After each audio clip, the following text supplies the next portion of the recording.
ॐ येनाक्षरसमां नायम् ॐ येनाक्षरसमां नायम् अधिगम्य महेश्वरात् अधिगम्य महेश्वरात् कृत्स्नं व्याकरणं प्रोक्तं कृष्णं व्याकरणं प्रोक्तं तस्मै पाणिनये नमः। तस्मै पाणिनये नमः। वाक्यकारं वररुचिं वाक्यकारं वररुचिं भाष्यकारं पतञ्जलिं भाष्यकारं पतञ्जलिं पाणिनिं सूत्रकारं च पाणिनिं सूत्रकारं च प्रणतोऽस्मि मुनित्रयम्। प्रणतोऽस्मि मुनित्रयम्। योगेन चित्तस्य पदेन वाचा योगेन चित्तस्य पदेन वाचा मलं शरीरस्य तु वैद्यकेन मलं शरीरस्य तु वैद्यकेन योपाकरोत्तं प्रवरं मुनीनां योपाकरोत्तं प्रवरं मुनीनां पतञ्जलिं प्राञ्जलिरानतोऽस्मि पतञ्जलिं प्राञ्जलिरानतोऽस्मि। प्रचोदिता येन पुरा सरस्वती प्रचोदिता येन पुरा सरस्वती वितन्वता यस्य सतीं स्मृतिं हृदि वितन्वता यस्य सतीं स्मृतिं हृदि स्वलक्षणा प्रादुर्भूत्किलास्यतः स्वलक्षणा प्रादुर्भूत्किलास्यतः समे ऋषीणां वृषभः प्रसीदताम् समे ऋषीणां वृषभः प्रसीदताम्। योऽन्तः प्रवेश्य मम वाचमिमां प्रसुप्ताम् योऽन्तः प्रवेश्य मम वाचमिमां प्रसुप्ताम् सञ्जीवयत्यखिलशक्तिधरः स्वधाम्ना सञ्जीवयत्यखिलशक्तिधरः स्वधाम्नाम् अन्यास्य हस्तचरणश्रवणत्वगादीन् अन्यास्य हस्तचरणश्रवणत्वगादीन् प्राणान्नमो भगवते पुरुषाय तोभ्यम् प्राणान्नमो भगवते पुरुषाय तुभ्यम्। यस्तो प्रयुङ्क्ते कुशलो विशेषे यस्तो प्रयुङ्क्ते कुशलो विशेषे शब्दान् यथावद् व्यवहारकाले शब्दान्यथावद् व्यवहारकाले सोऽनन्तमाप्नोति जयं परत्र सोऽनन्तमाप्नोति जयं परत्र वाग्योगवितदोष्यति चापशब्दैः वाग्योगविदोषति चापशब्दैः कौन भाषायो अमर व्योत्पत्तिरोपे प्राण से हरे कौन भाषायो अमर व्योत्पत्तिरोपे प्राण से है अन्य भाषाएं सभी म्रियमाण युसके सामने है अन्य भाषाएं सभी म्रियमाण उसके सामने पाणिनि सदृश वैयाकरण संसार भर में कौन है पाणिनि सदृश वैयाकरण संसार भर में कौन है। इस प्रश्न का सर्वत्र उत्तर उत्तरोत्तर मौन है। इस प्रश्न का सर्वत्र उत्तर उत्तरोत्तर मौन है। अस्तु नमः पाणिनये अस्तु नमः पाणिनये भूयो मुनये तथास्तु वररुचये भूयो मुनये तथास्तु वररुचये किञ्चास्तु पतञ्जलये किञ्चास्तु पतञ्जलये भ्रात्रे विश्वेश्वराय गुरवे च भ्रात्रे विश्वेश्वराय गुरुवे च श्री सरस्वत्यै नमः श्री सरस्वत्यै नमः श्री गुरवे नमः श्री गुरुवे नमः ॐ हं हनुमते नमः ॐ हनुमतये नमः महर्षये पाणिनये नमः महर्षये पाणिनये नमः आचार्याय वररुचये नमः आचार्याय वररुचये नमः भगवते पतञ्जलये नमः भगवते पतञ्जलये नमः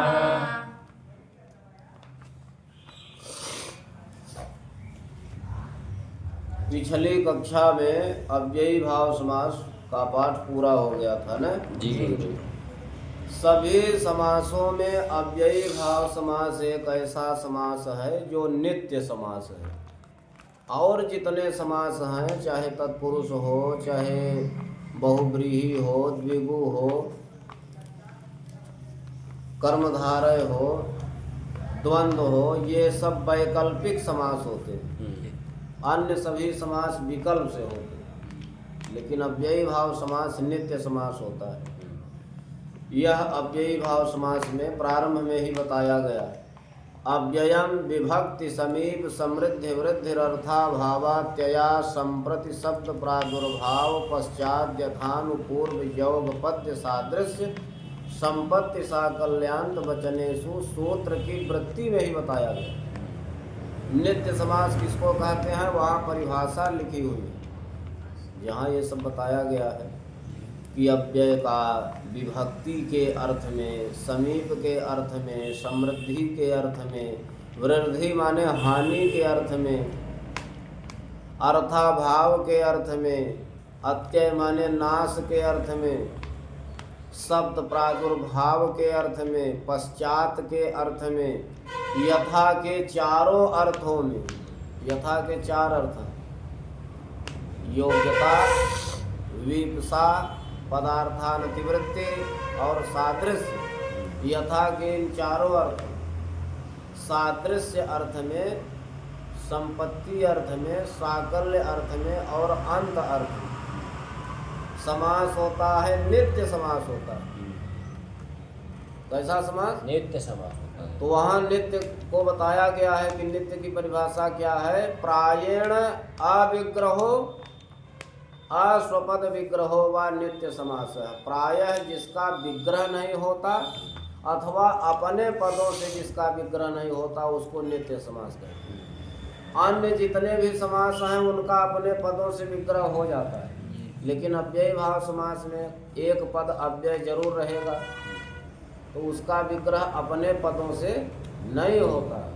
इसलिए जिसका अपने पदों से विग्रह नहीं होता उसको नित्य समास कहते हैं अव्ययी भाव समास नित्य समास है बाकी जितने समास हैं सब वैकल्पिक हाँ और सभी समासों की पहचान के रूप में बताया ही गया है चकार बहुलो द्वन्द्वः चकार बहुलो द्वन्द्वः सचासौ कर्मधारयः सचासौ कर्मधारयः यस्य येषां बहुव्रीहिः यस्य जेषां बहुव्रीहिः शेषस्तत्पुरुषस्मृतः शेषः तत्पुरुषस्मृतः चकार बहुलो द्वन्द्व अर्थात जिसमें चकार की का बहुलवत समास होता है प्रायः जिसमें चकार रहता है और का अर्थ विहित रहता है उसको द्वंद्व समास कहते हैं और सचासव ऐसा विग्रह हो तो उसको कर्मधारय समास कहते हैं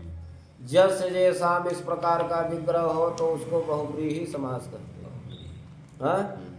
और शेषस तत्पुरुष स्मृत है शेष जितने समास हैं वो सब तत्पुरुष हैं ये सामान्य परिचय बताया गया तो अव्ययी भाव समास के बाद अब आया तत्पुरुष समास कौन समास तत्पुरुष समास तत्पुरुष का विग्रह कैसे करोगे तस्य पुरुषः इति तत्पुरुषः और तत्पुरुष समास का परिष्कृत अर्थ क्या है तत्पुरुषाधिकार पठितत्वं तत्पुरुषत्वं तत्पुरुष के अधिकार में जितना समास पढ़ा जाएगा उसकी तत्पुरुष संज्ञा होती है, अन्य कोई संज्ञा नहीं। हाँ, इसलिए परिष्कृत अर्थ है तत्पुरुषाधिकार पठितत्वम तत्पुरुषत्वम।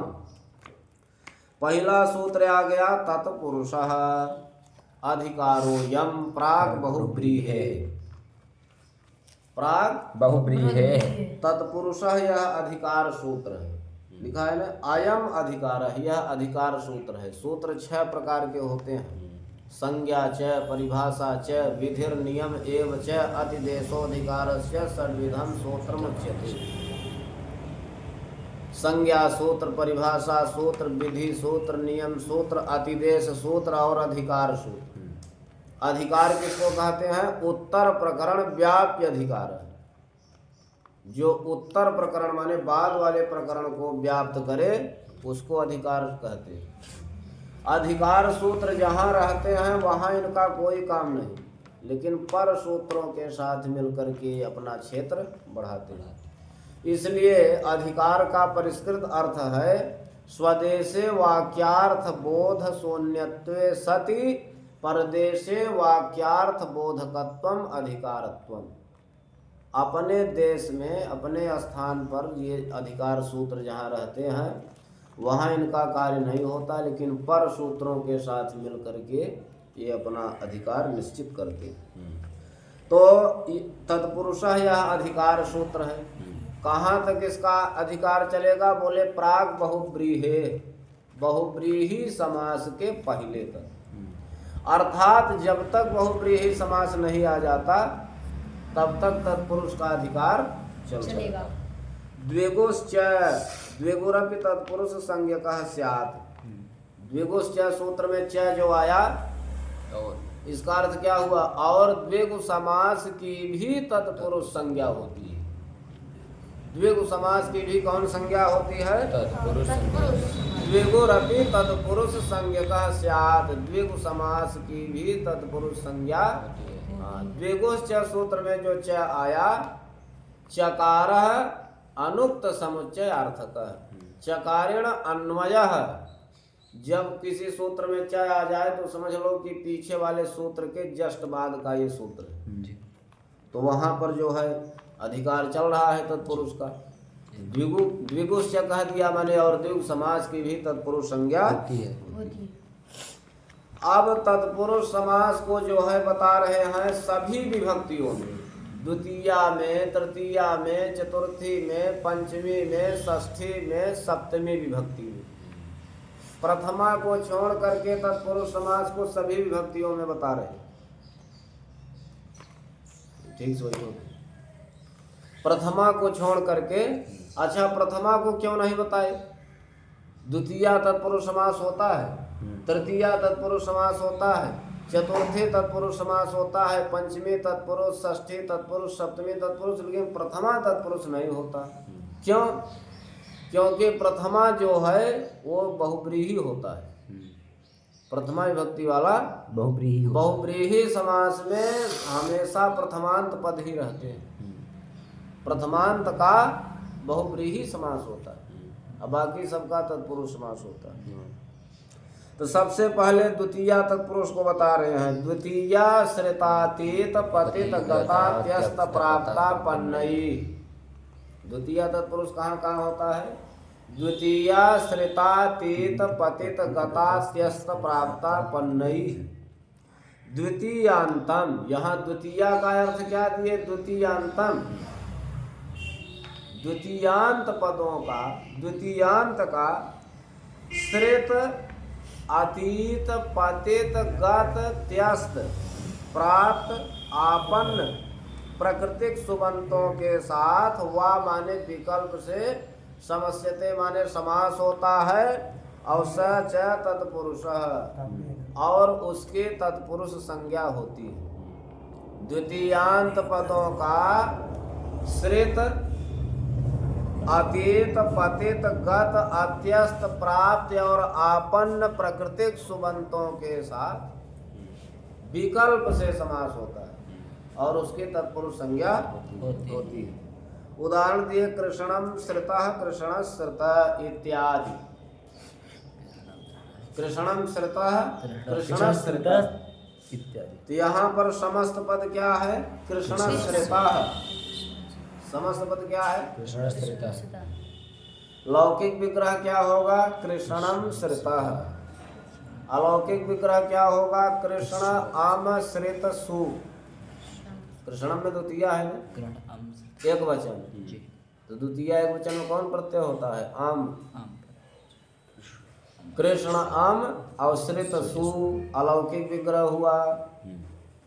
अब इस अवस्था में द्वितीय श्रतातीत पतित गता त्यस्त प्राप्तापन्न सूत्र से कृष्ण इस द्वितीयांत पद का श्रित इस सुबंध के साथ समास हुआ। समासत्वात् कृतद्धि समासास से प्रातिपदिक संज्ञा हुई। प्रातिपदिकत्वेन सुपो धातु प्रातिपदिकयोः से सुप आम और सु का लुक हुआ। प्रथमा निर्दिष्टम समास उपसर्जनम से उपसर्जन संज्ञा हुई कृष्ण की, और उपसर्जनम पूर्वम से पूर्व प्रयोग हुआ। कृष्ण श्रित बना। एक देश विकृत मनन्यवत न्याय से ज्ञा प्रातिपदिकात् प्रत्यय परस्य इन तीन सूत्रों के अधिकार बल से स्वौज समौज षष्ठाभ्याम भी सूत्र द्वारा प्रथमा एक वचन की विवक्षा में सु प्रत्यय होकर के कृष्ण श्रुत बना, कृष्ण श्रित बना, और सु को जो है ऋतु विसर्ग हो कृष्ण श्रित।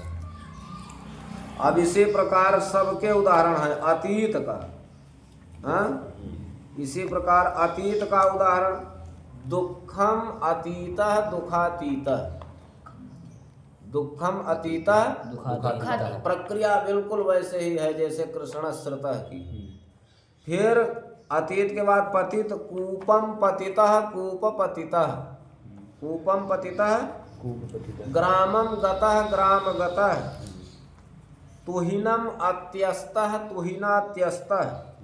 सुखम प्राप्तः सुख प्राप्तः। और आपन्न का दुखम आपन्नः दुखापन्नः। इन सब का समास द्वितीय तत्पुरुष समास होता है। अब द्वितीय तत्पुरुष हो गया। अब आ गया तृतीय तत्पुरुष समास। तृतीय तत्कृतार्थेन गुणवचनेन। तृतीय तत्कृतार्थेन गुणवचनेन। तृतीय का अर्थ क्या है? तृतीयांतम। तृतीय का अर्थ क्या है? तृतीयांतम। हाँ, तृतीयांताम तृतीयांतार्थ कृत गुणवचनेन अर्थेन च सह वा प्रागवत। तृतीयांत पदों का तृतीयांतार्थ कृत गुणवचन के साथ और अर्थ शब्द के साथ विकल्प से समास होता है। प्रागवत माने पहले की तरह, और उसकी तत्पुरुष संज्ञा होती है। तो देखो पहले तृतीयांतार्थ कृत गुण वचन का उदाहरण दे रहे हैं। संकुलया खंड संकुला खंड। संकुलया खंड संकुला खंड। संकुला खंड। संकुलया माने सरौते के द्वारा, खंड माने काटा गया। सरौते के द्वारा काटा गया। तो अब यहाँ तृतीयांतार्थ कृत गुण वचन है।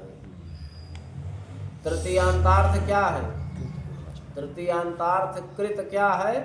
संकुला। और गुण वचन क्या है? खंड। काटा गया, ये गुण वचन। तृतीयांतार्थ कृत गुण वचन के साथ समास हो रहा है।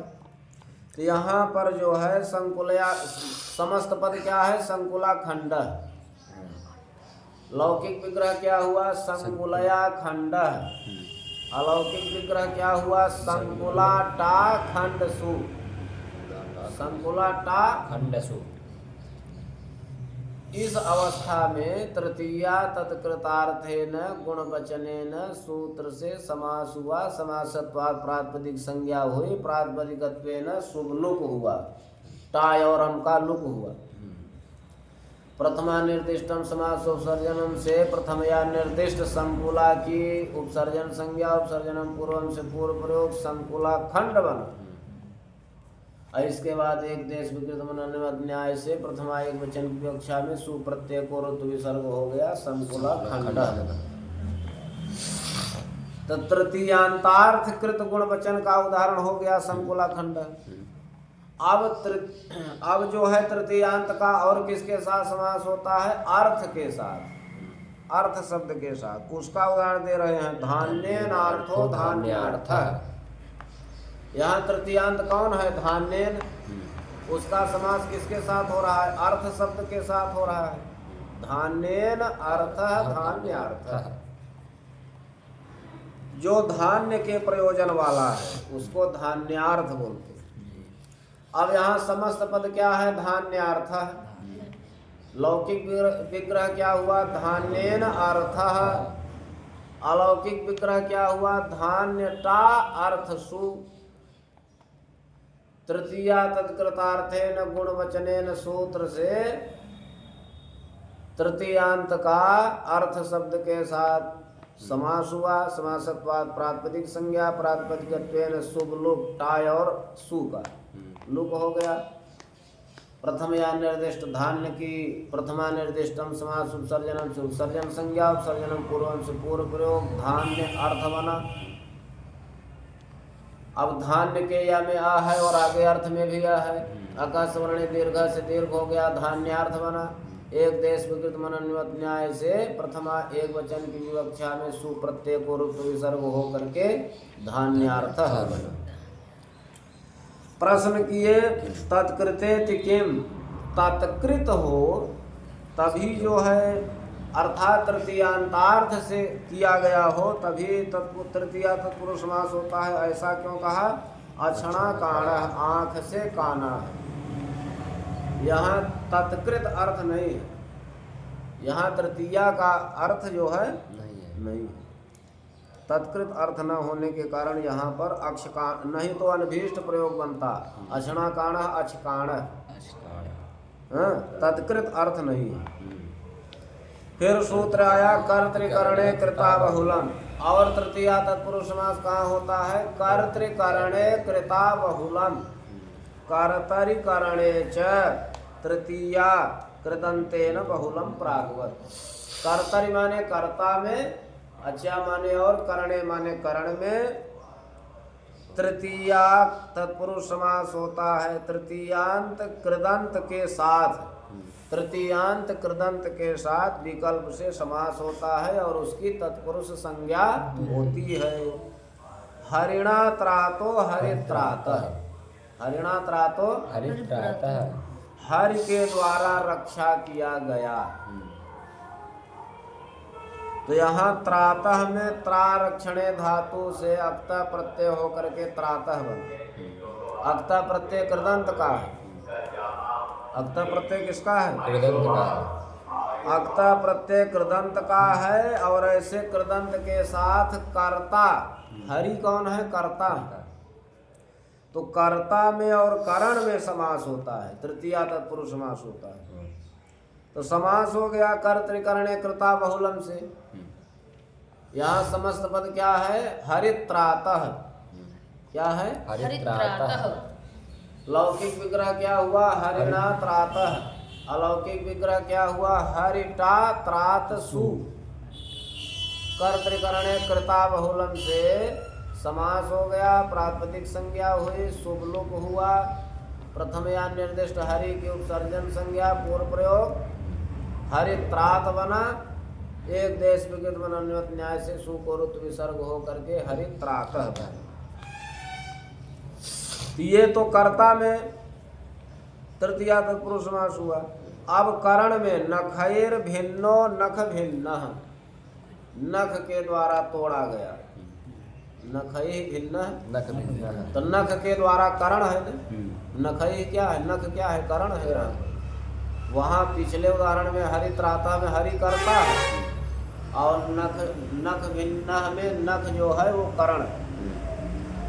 अब भिन्न में भिदिर विदारणे धातु से अक्ता प्रत्यय होकर के भिन्न बनता है। अक्ता प्रत्यय कृदंत का है। तृतीयांत नख का जो है कर्तृकरणे कृता बहुलम से समास हुआ। नख भिस, देखो यहाँ समस्त पद क्या है? नख भिन्न। लौकिक विग्रह क्या हुआ? नखई भिन्न। अलौकिक विग्रह क्या हुआ? नख भिस। नखई बहुवचन है तृतीया। नख भिस अभिन्न सु।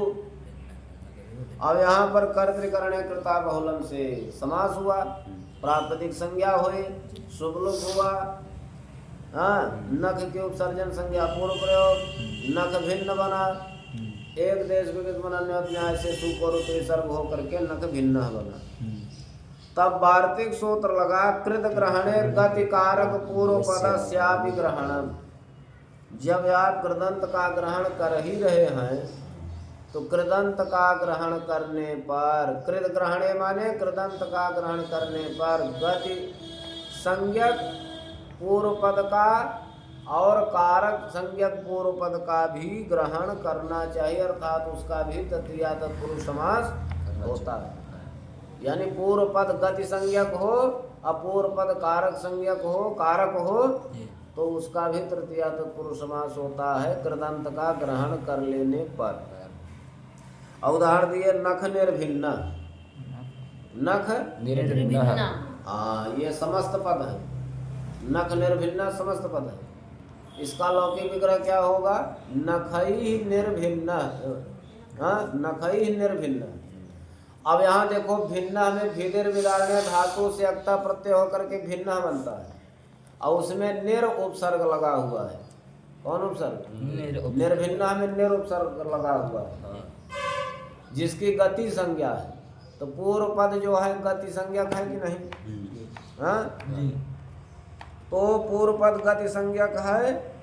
ऐसा कृदंत शब्द है भिन्न, उसका तृतीया तत्पुरुष समास हो गया। तो नख नखई नखता अनिर्भिन्न सु, नखई निर्भिन्न लौकिक विग्रह हुआ और नख भिस और भिन्न सु अलौकिक विग्रह हुआ। कृत ग्रहणे गति कारक पूर्व पदस्यापि ग्रहणम से तृतीया तत्पुरुष समास हो गया। समासत्वात् प्रातिपदिक संज्ञा शुभ लोप। इसके बाद उपसर्जन संज्ञा पूर्व प्रयोग, नख निर्भिन्न बना, एक देश विगत मनन न्याय से सुपुरुत विसर्ग होकर के नख निर्भिन्न बना।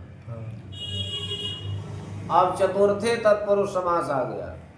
सूत्र है चतुर्थी तदर्थार्थ बलिहित सुख रक्षित। चतुर्थी का अर्थ क्या है? चतुर्थ्यंत लिखा है ना, चतुर्थ्यंतार्थाय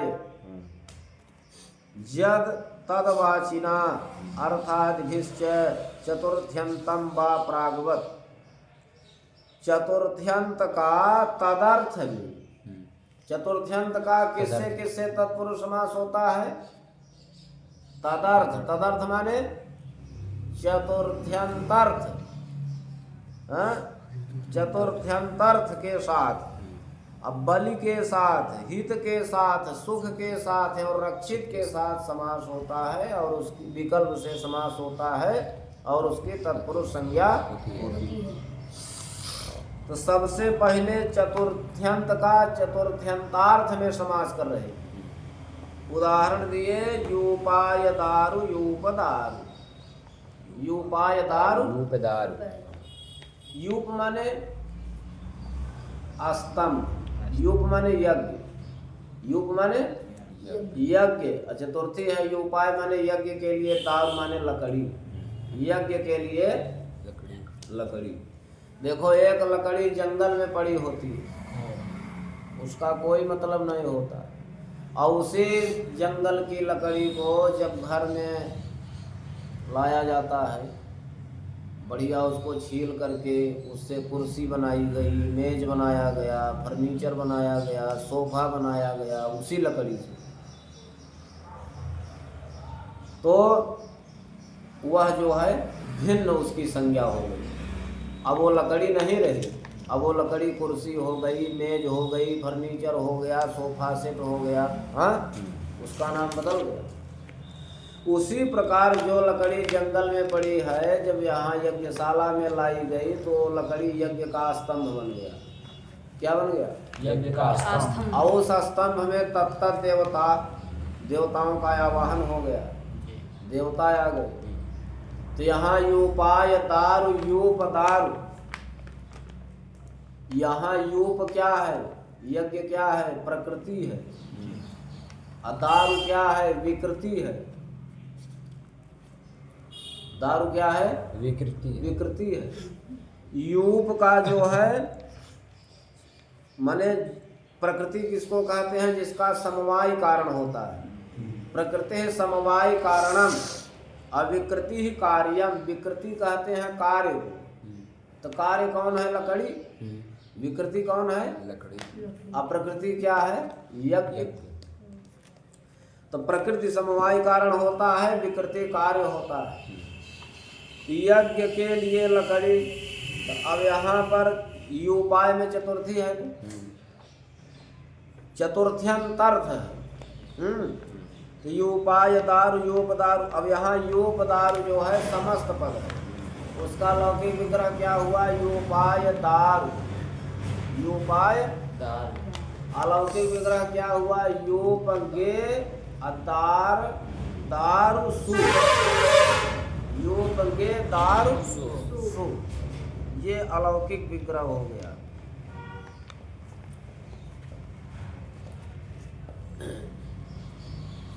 तब जो है चतुर्थी तदर्थार्थ बलहित सुख रक्षित ही से समास हो गया। समासत्वात् प्रातिपदिक संज्ञा, प्रातिपदिकत्वेन शुभ लुक हुआ गे और सु का। प्रथम या निर्दिष्ट योग की उपसर्जन संज्ञा पूर्व प्रयोग हुआ, योग दारु बना। अब इसके बाद सु विभक्ति आई, एक देश विकृत मनन्वत न्याय से। तो यहाँ पर दारु शब्द जो है नपुंसक लिंग है, इसलिए उसकी जो है नपुंसक संज्ञा हुई और उससे परे सु का लुक हो गया, यूपदारु बन गया। अब यहाँ वार्तिक में लिखते हैं तदर्थेन प्रकृति विकृति भाव एव इष्टः। तदर्थेन प्रकृति विकृति भाव एव इष्टः। तदर्थ से क्या इष्ट है? तदर्थ से क्या ग्रहण करना है? तदर्थ से क्या लेना है? प्रकृति विकृति भाव। जब प्रकृति विकृति भाव होगा तब तो चतुर्थ्यंतर्थ का चतुर्थी तत्पुरुष समास होगा, अन्यथा नहीं होगा। जैसे घटाय मृत्तिका घट मिट्टिका, पटाय तंतवः पट तंतवः।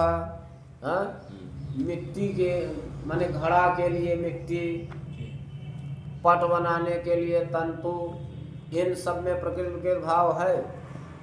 लेकिन रंतेने है न, इसलिए यहाँ पर समास नहीं हुआ। रंधनाय स्थाली, यहाँ समास नहीं हुआ, नहीं तो रंधन या स्थाली बन जाता।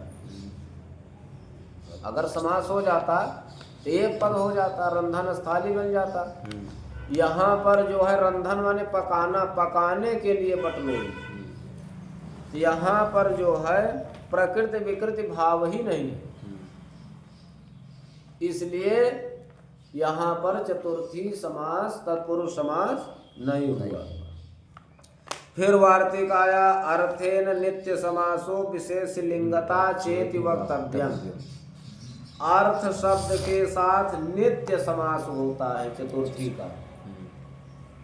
अर्थ शब्द के साथ नित्य चतुर्थी तत्पुरुष समास होता है, और अर्थ शब्द के साथ विशेष लिंगता भी कहनी चाहिए। देखो ऐसे तो तत्पुरुष समास हर जगह विकल्प से होता है, लेकिन जब अर्थ शब्द से चतुर्थी तत्पुरुष समास होगा तो नित्य होगा। अर्थेन नित्य समासो और विशेष लिंगता चेति वक्तव्यम। लिंग भी विशेष के अनुसार रहेगा। लिंग किसके अनुसार रहेगा? विशेषण के अनुसार नहीं। या विशेषे सुदृश्यन्ते लिंग संख्या विभक्तया प्रायस्तायो कर्तव्या समानार्थे विशेषण। जैसे द्विजार्थः सूपः, द्विजार्था यवागुः, द्विजार्थम पयः। ध्यान देना, यहाँ पर अर्थ शब्द के साथ चतुर्थ्यंत का माने तत्पुरुष समास हो रहा है। द्विजाय अयम, द्विजार्थ का विग्रह क्या करोगे? द्विजाय अयम द्विजार्थ। यहाँ अर्थ शब्द पुल्लिंग में है। अर्थ क्या है? विशेष है। अर्थ क्या है?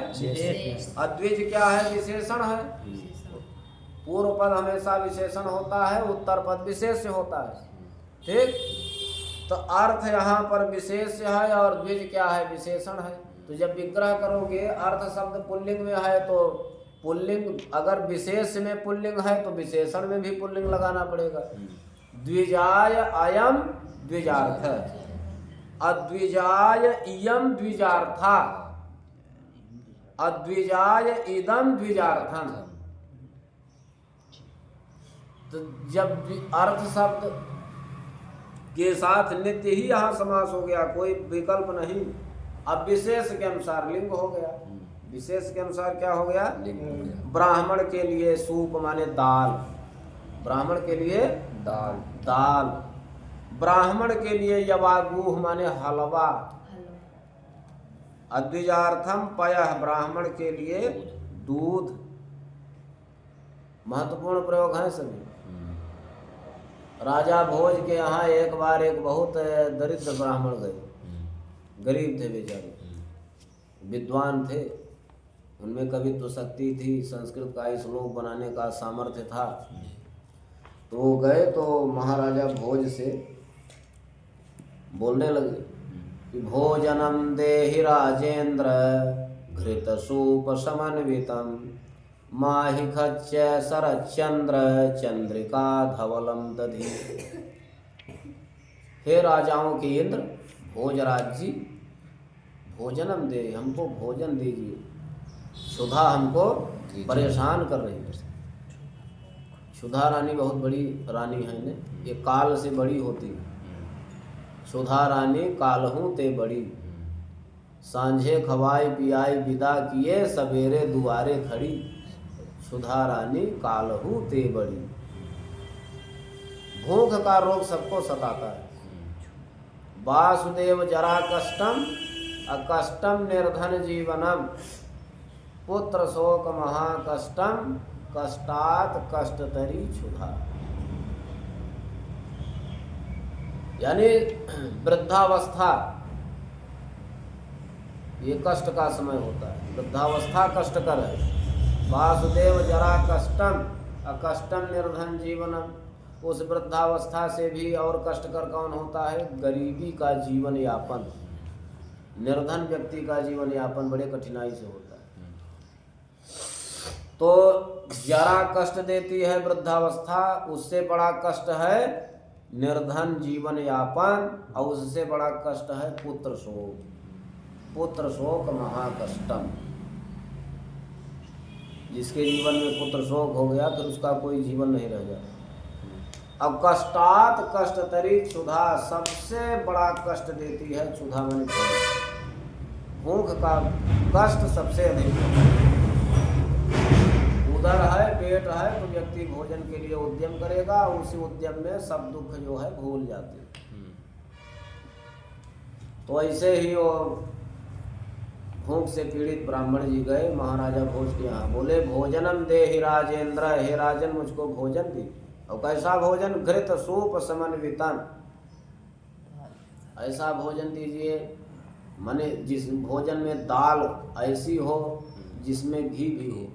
घृत सूप समन्वितम, घी से युक्त दाल दीजिए। अमाहिखच्य शरद चंद्र, भैंस का दही दीजिए जो शरदकालिक चंद्रमा की किरणों के समान चमचमा रही हो सफेदी से। माहिखच्य शरद चंद्र चंद्रिका धवलम दधि, माहिखम दधि, भैंस का दही दीजिए जो शरदकालिक चंद्रमा की चांदनी के समान सफेद हो, ऐसा दही दीजिए। तो द्विजार्थ सूप, द्विजार्थ सूप, द्विजाय अयम द्विजार्थ।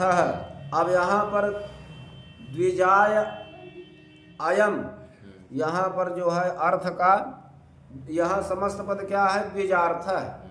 समस्त पद क्या है, द्विजार्थ है। और उसका लौकिक विग्रह क्या हुआ, द्विजगे अयर्थ सु, द्विजगे और अर्थ सु। चतुर्थे तदर्थार्थ बलहित सुख रक्षित से समास हुआ, प्रातिपदिक संज्ञा हुई, शुभ लोप हुआ। और इसके बाद उपसर्जन संज्ञा पूर्व प्रयोग, द्विजार्थ बना, द्विज अर्थ सवर्ण दीर्घ हो गया द्विजार्थ, सु को जो है ऋतु विसर्ग होते हैं द्विजार्थ। अद्विजार्था, द्विजाय इयम द्विजार्था, ब्राह्मण के लिए हलवा। हाँ, तो वही प्रक्रिया यहाँ भी है। यहाँ विशेष जो है स्त्रीलिंग का है तो विशेषण भी स्त्रीलिंग में हो जाएगा, बाकी समास की प्रक्रिया वही है। अद्विजार्थम पय, ब्राह्मण के लिए दूध। यहाँ अर्थ शब्द नपुंसक लिंग में है तो उसका विशेषण भी नपुंसक लिंग में हो जाएगा। और समास की प्रक्रिया वही है। समास होगा अर्थेन नित्य समासो, विशेष लिंगता से वक्तव्यम से समास होगा। ब्राह्मण के लिए दूध, ज़्यादातर व्रत में दूध ब्राह्मण लोग लेते हैं। ब्राह्मण को व्रत में दूध ही लेना चाहिए। महाभाष्य में पंक्ति आई, वहाँ लिखा है व्रतो नाम अभ्यवहारार्थम किंचित उपादीयते। व्रत का मतलब यह है कि अभ्यवहार के लिए कुछ न कुछ ग्रहण करना चाहिए। व्रत में खाली पेट नहीं रहना चाहिए, अभ्यवहार में कुछ न कुछ लेना चाहिए। व्रतो नाम अभ्यवहारार्थम किंचित उपादीयते। तो विद्वानों ने खंडन किया कि आप कहते हैं कि व्रत में अभ्यवहार के रूप में कुछ न कुछ लेना चाहिए, तो कुछ न कुछ में तो मांस आदि भी आएगा। सक्यम चानेन साली मांसादीन्यपि व्रतयितुम, कहा नहीं, तत्र नियम कृते, वहाँ नियम बनाया गया है। व्रत में आप क्या ले सकते हैं इसका नियम बनाया गया। क्या नियम है? बोले पयो व्रतो ब्राह्मण, यदि ब्राह्मण व्रत है तो वो दूध ले, या दूध से बनी मिठाई आदि। यवागु व्रतो राजन्य, अगर क्षत्रिय व्रत है तो हलवा ले। अयामिच्छा व्रतो वैश्य इत्युच्यते, अगर वैश्य व्रत है तो वो लस्सी आदि ले। अब फल फूल सभी ले सकते हैं, ये नियम बताया गया। भूत बलि, भूताय बलि, भूत बलि, वही चतुर्थी तदर्थार्थ बलिहित सुख रक्षित से समास हो जाएगा। समास की प्रक्रिया सब वैसे ही है। गवे हितम गो हितम, हित के साथ चतुर्थ्यंत का समास हुआ। गवे सुखम गो सुखम, सुख का जो है चतुर्थ्यंत के साथ समास हुआ। गवे रक्षितम गो रक्षितम, भूताय बलि भूत बलि, गवे हितम गो हितम, गवे सुखम गो सुखम, गवे रक्षितम गो रक्षितम। यहाँ पर अर्थ का, बलि का, हित का, सुख का, रक्षित का चतुर्थ्यंत के साथ समास हुआ और उसकी जो है तत्पुरुष संज्ञा हुई। और जो शब्द नपुंसक लिंग में है वहाँ जब सुविभक्ति आएगी तो उसको अमादेश हो जाएगा, पूर्व रूप हो जाएगा। गो रक्षितम, गो सुखम, गो हितम आदि चतुर्थी तत्पुरुष समास हो गया। अब आया पंचमी तत्पुरुष। पंचमी तत्पुरुष किससे होता है? पंचमी भयेन, पंचम्यंत का भयवाचक भय प्रकृतिक सुबंत के साथ समास होता है और उसकी तत्पुरुष संज्ञा होती है। चोरात भयम, चोर भयम, चोर से जिसको भय हो उसको चोर भयम कहते हैं। तो यहाँ पंचम्यंत कौन है? चोरात, पंचम्यंत है, उसका भय प्रकृतिक सुबंत के साथ पंचमी भय सूत्र से समास हुआ। यहाँ समस्त पद है चोर भयम, उसका लौकिक विग्रह हुआ चोरात भयम, अलौकिक विग्रह हुआ चोर गस, गस की गासी, गासी होगा, चोर गस भय सु। अलौकिक विग्रह हुआ पंचमी भयन से समास हुआ। समासत्वाद कृतध्य समास से प्रातिपदिक संज्ञा हुई। प्रातिपदिकत्वेन सुपो धातु प्रातिपदिक वियोग से सुप के अवयव का लुक हुआ, गस और सु का। प्रथमया निर्दिष्ट, प्रथमा निर्दिष्टम समास उपसर्जनम से चोर की उपसर्जन संज्ञा उसका पूर्व प्रयोग चोर भय बना। एक देश विकृत मनन न्याय से सु आया, नपुंसक लिंग हुआ, सु को अमादेश हुआ, पूर्व रूप हुआ, चोर भयम बन गया। और पंचमी तत्पुरुष कहाँ होता है? स्तो कांतिक दूरार्थ कृक्षाणि अक्तेन, अक्तेन माने अक्ता प्रत्यय के साथ, अक्ता प्रत्यय के साथ पंचम्यंत स्तोक अंतिक दूरार्थ और कृक्ष माने कठिन शब्दों के साथ समास होता है और उसकी तत्पुरुष संज्ञा होती है। अक्ता प्रत्यय के साथ, अक्ता प्रत्यय के साथ पंचम्यंत स्तोक का, अंतिक का, दूरार्थ का और कृक्ष शब्द का समास होता है और उसकी तत्पुरुष संज्ञा होती है। पंचम्या स्तोकादिभ्यः, पंचम्यंत का स्तोक आदि के साथ समास होता है। अलुक उत्तर पदे, अविभक्ति का लोप नहीं होता। अलुक माने लोप नहीं होता पंचमी विभक्ति का। उत्तर पदे माने उत्तर पद परे रहते पंचमी विभक्ति का लोप नहीं होता। उदाहरण दिए स्तोकान मुक्तः, अंतिकादागतः, अभ्यासादागतः, दूरादागतः, कृच्छ्रादागतः। पूरे उदाहरण हो गए तुम्हारे। अब देखो यहाँ सब में मुक्तः में मुच धातु से अक्ता प्रत्यय, अंतिकादागतः में आंग उपसर्ग पूर्वक गम धातु से अक्ता प्रत्यय। हाँ, सब जगह अक्ता प्रत्यय के साथ किसका किसका समास हो रहा है? स्तोक जो पंचम्यंत है, सब में अक्ता प्रत्यय के साथ पंचम्यंत स्तोक का, अंतिक का, हाँ, दूरार्थ का और जो है कृच्छ शब्द का समास हो रहा है। अविभक्ति का लोप नहीं हो रहा है क्योंकि उत्तर पद परे है आगता, विभक्ति का लोप नहीं हुआ। अब यहाँ स्तोकान मुक्त है, ये समस्त पद है। इसका लौकिक विग्रह क्या होगा? स्तोकात मुक्त, थोड़े में ही छुड़ा लिया गया, ज्यादा दाम काम नहीं देना पड़ा, थोड़े में ही छुड़ा लिया गया। तो यहाँ मुक्ता में मुच धातु से अक्ता प्रत्यय है ना, अब अक्ता प्रत्यय के साथ समास किसका हो रहा है? पंचम्यंत स्तोक का। तो समास तो हो गया। स्तोकांतिक, यहाँ समस्त पद है स्तोकान मुक्त, लौकिक विग्रह हुआ स्तोकात मुक्त, अलौकिक विग्रह हुआ स्तोक गस, अमुक्त सु। स्तोकांतिक दूरार्थ है कृक्षाणी अक्तेन से समास हुआ। हाँ, समासत्वात् प्रातिपदिक संज्ञा, अशुभ लुक नहीं हुआ। पंचम्या स्तोकादिभ्य सूत्र ने निषेध किया। पंचम्यंत का जो है लोप नहीं हुआ तो गस विभक्ति बनी रह गई। जब गस बनी रह गई तो गस को कौन आदेश होता है? टा गस गसामिनात् स्याह, गस को आते आदेश होता है। तो स्तोक आत मुक्त सु, स्तोकात मुक्त सु, और जो है अनुस्वार से पर सवर्ण से अनुस्वार हो गया तो त को न हो गया। स्तोकान मुक्त, सु को ऋतु विसर्ग हो गया, स्तोकान मुक्त। इसी प्रकार अंतिकादागतः, अभ्यासादागतः, दूरादागतः, कृच्छ्रादागतः। अंतिकादागतः माने समीप से आया हुआ, अभ्यासादागतः माने पास से आया हुआ, दूरादागतः माने दूर से आया हुआ और कृच्छ्रादागतः माने कठिनाई से आया हुआ। अक्ता प्रत्यय के साथ इन सब का समास हुआ और पंचम्यंत पंचमी विभक्ति का लुक नहीं हुआ। यहाँ पंचमी तत्पुरुष समास ही पूरा हो गया। अब षष्ठी तत्पुरुष आ गया। षष्ठी सूत्र है षष्ठी सुबंतेन प्रागवत। षष्ठी का अर्थ क्या लोगे? षष्ठ्यंत का। षष्ठ्यंत का सुबंत के साथ विकल्प से समास होता है और उसकी तत्पुरुष संज्ञा होती है राजपुरुषः। समस्त पद क्या है? राजपुरुषः। राजपुरुष। लौकिक विग्रह क्या होगा? राज्ञः पुरुषः, राज्ञः पुरुषः। अलौकिक विग्रह क्या होगा? राजन गस पुरुष सु, राजन गस पुरुष सु। अब यहाँ पर षष्ठ्यंत कौन है? राज्ञ। उसका सुबंत पुरुष के साथ षष्ठी सूत्र से समास हुआ।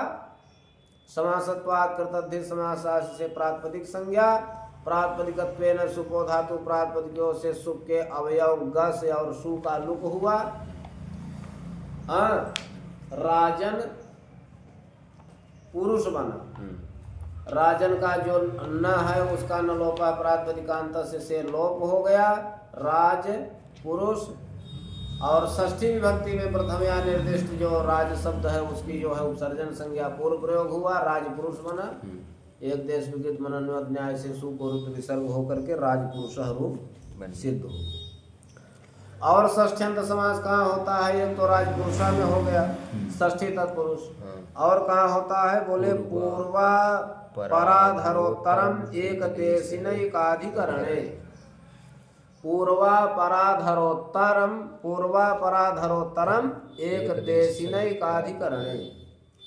अवयविनाशः पूर्वादयः समस्यन्ते एकत्व संख्या विशिष्टश्चेत् अवयवी। अवयविनाशः माने अवयवी के साथ, अवयविनाशः माने अवयवी के साथ। पूर्वादयः समस्यन्ते माने पूर्व का, अपर का, अधर का, उत्तर का समास होता है एकत्व संख्या विशिष्ट चेत अवयवी। यदि अवयवी एकत्व संख्या विशिष्ट हो तो अवयववाची के साथ पूर्व का, पर का, अपर का, अधर का, उत्तर का समास होता है यदि अवयवी एकत्व संख्या विशिष्ट हो तो। बात समझ में आ गई? अब यहाँ पर षष्ठी समासापवाद है। ये जो पूर्वा पराधरोत्तरम एक देशिनैकाधिकरणे सूत्र है, ये किस सूत्र का अपवाद है? षष्ठी समास, षष्ठी सूत्र का अपवाद है। यानी काम षष्ठी सूत्र से ही चल सकता है जी, उसका ये अपवाद है, षष्ठी समासापवाद है। यह सूत्र जो है षष्ठी समास का अपवाद। पूर्वम कायस्य पूर्व काय, शरीर का अगला भाग, शरीर का अगला भाग। तो यहाँ देखो काय जो है क्या है? शरीर का अगला भाग। पूर्व जो है अवयवी है, अवयव है, और काय जो है अवयवी है, जो एकत्व संख्या विशिष्ट है। इसलिए पूर्वापराधरोत्तरम एक देशिनैकाधिकरणे से समास हो गया। तो यहाँ पर पूर्व अम और काय गस। पूर्वयम माने पूर्व काय समस्त पद है, पूर्वम कायस्य लौकिक विग्रह है, पूर्वयम काय गस अलौकिक विग्रह है। षष्ठ्यंत का जो है पूर्व आदि के साथ समास हुआ क्योंकि यहाँ अवयवी एकत्व संख्या विशिष्ट है। और समासत्वाद प्रातिपदिक संज्ञा हुई, शुभ लोप हुआ, और पूर्व की जो है विसर्जन संज्ञा पूर्व प्रयोग, पूर्व काय बना। अब यहाँ सूत्र किस सूत्र से समास हुआ? पूर्वापराधरोत्तरम एक देशिनैकाधिकरणे से, और सु को रुत विसर्ग हो गया पूर्व काय। इसी प्रकार अपरम कायस्य अपर काय, अपरम कायस्य अपर काय, यहाँ पर अपर के साथ षष्ठ्यंत का समास हुआ। एकाधिकरणे किम एकत्व संख्या विशिष्ट, अवयवी एकत्व संख्या विशिष्ट हो तभी षष्ठी तत्पुरुष समास होता है। ऐसा क्यों कहा? कहा पूर्व छात्राणाम, यहाँ पूर्व शब्द तो है और छात्राणाम षष्ठ्यंत भी है, लेकिन वो एकत्व संख्या, छात्र जो है अवयवी है लेकिन अवयवी एकत्व संख्या विशिष्ट नहीं है, बहुत्व संख्या विशिष्ट है। छात्राणाम में बहुवचन है, इसलिए यहाँ पर समास नहीं हुआ। क्यों नहीं हुआ? क्योंकि यहाँ पर जो अवयवी छात्र है वो बहुत संख्या विशिष्ट है। अर्धम नपुंसकम समान सवाच्य अर्ध शब्दों नित्यम क्लीबे स प्रागवत। देखो अर्ध शब्द जो होता है वो पुल्लिंग में भी होता है और नपुंसक लिंग में, लेकिन अगर समान अंश का वाचक, बराबर हिस्से का वाचक अगर अर्ध शब्द है तो वह नित्य ही पुल्लिंग में रहता है। किसमें? यहाँ ये बताए जाने का यही नित्यम क्लीबे कहने का यही मतलब है कि अगर सम अंश माने बराबर भाग का वाचक अर्ध शब्द है तो नित्य ही नपुंसक लिंग में होता है। और सप्रागवत उसका जो है षष्ठ्यंत के साथ समास होता है विकल्प से, और उसकी तत्पुरुष संज्ञा अर्धम पिप्पल्या, अर्ध पिप्पली। पिप्पली कोई औषधि है, उसका आधा भाग काट दिया गया औषधि बनाने के लिए। तो आधा भाग काट दिया, बराबर बराबर भाग, आधा भाग काट दिया तो उसका बराबर वाला आधा भाग बचा है। तो इसलिए अर्ध शब्द यहाँ पर सम अंश का वाचक है, बराबर हिस्से का वाचक है। अर्धम पिप्पल्या अर्ध पिप्पली, यहाँ अर्ध पिप्पली समस्त पद है, उसका लौकिक विग्रह हुआ अर्धम पिप्पल्या अर्ध अम पिप्पली सुगस। यहाँ पर अर्धम नपुंसकम से समास हुआ, प्रातिपदिक संज्ञा हुई, शुभलुक हुआ, प्रथम या निर्दिष्ट अर्ध की उपसर्जन संज्ञा पूर्व प्रयोग। और उसके बाद जो है पिप्पली, यहाँ पिप्पली जो है वो अर्ध शब्द का वाचक होने के कारण नपुंसक लिंग है, उससे परे सु होने के कारण उसका लुक हो गया, अर्ध पिप्पली बन गया। अब सप्तमी सौंडई, सप्तमी तत्पुरुष समास आ गया, सप्तमी सौंडई।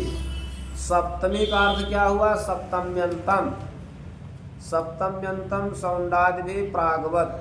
सप्तम्यंत पदों का सौंड आदि गण पठित सुबंत के साथ समास होता है और उसकी तत्पुरुष संज्ञा होती है। देखो सौंडादि गण है, सौंडादि गण में बहुत से शब्द आते हैं, सौंड, धूर्त, किताब, व्याड, प्रवीण, संबीत, अंतर, अधिपट, पंडित, कुशल, चपल, निपुण, ये शब्द आते हैं सौंडादि गण में। तो सौंडादि गण पठित शब्दों के साथ सप्तम्यंत का सप्तमी तत्पुरुष समास होता है। अक्षेषु सौंडः, अक्ष सौंडः, पांसा खेलने में, सौंड माने कुशल या निपुण, पांसा खेलने में, पांसा चलाने में निपुण, जैसे सकुनी, अक्ष सौंडा माने सकुनी, पांसा फेंकने में बहुत चतुर था सकुनी। तो यहाँ अक्षेषु सौंडः, अक्ष सौंडः। अब यहाँ सप्तम्यंत कौन है? अक्षेषु, सप्तमी भक्ति लगी है। और सौंडादिगण पठित शब्द क्या है? सौंड। तो सप्तम्यंत का सौंडादिगण पठित शब्द के साथ समास हुआ। यहाँ समस्त पद है अक्ष सौंडः, उसका लौकिक विग्रह हुआ अक्षेषु सौंडः, अलौकिक विग्रह हुआ अक्ष सुप सौंड सु। सप्तमी सौंडई से समास हुआ, समासत प्रातिपदिक संज्ञा, प्रातिपदिकत्वेन शुभलुक हुआ, प्रथम या निर्दिष्ट अक्ष की उपसर्जन संज्ञा, अपूर्व प्रयोग हुआ, अक्ष सौंड बना, एक देश विगित मनन्वत न्याय से सु को रूप विसर्ग हो करके अक्ष सौंड रूप सिद्ध हुआ। द्वितीया तृतीया इत्यादि योग विभागाद अन्यत्रापि तृतीयादि विभक्ति नाम प्रयोग वसात समासो ज्ञेय। देखो यहाँ इस पंक्ति में बहुत बड़ी बात कही जा रही है, यानी द्वितीया तत्पुरुष समास बताया गया, तृतीया तत्पुरुष समास बताया गया। तो जहाँ से द्वितीया तृतीया चतुर्थी पंचमी षष्ठी सप्तमी आदि बता रहे हैं, वहाँ से सूत्र का विभाग कर लेना चाहिए। तो यहाँ द्वितीया का अर्थ क्या है? द्वितीयांत का, तृतीया का तृतीयांत का, चतुर्थी से चतुर्थ्यंत का, पंचमी से पंचम्यंत का, षष्ठी से षष्ठ्यंत का, सप्तमी से सप्तम्यंत का। लेकिन इसके अतिरिक्त अगर द्वितीया का, तृतीया का, चतुर्थी का, पंचमी का, षष्ठी का, सप्तमी का किसी अन्य शब्दों से समास हो रहा है तो वो भी सब समास होंगे योग विभाग करके। इसीलिए यहाँ लिखे हैं कि द्वितीया तृतीया इत्यादि योग विभाग कर लेने पर, योग माने सूत्र का विभाग कर लेने पर, अन्यत्र भी द्वितीया तत्पुरुष, तृतीया तत्पुरुष, चतुर्थी तत्पुरुष, पंचमी तत्पुरुष, षष्ठी तत्पुरुष, सप्तमी तत्पुरुष समास प्रयोग के बस जानना चाहिए। बस यही ठीक कर लो।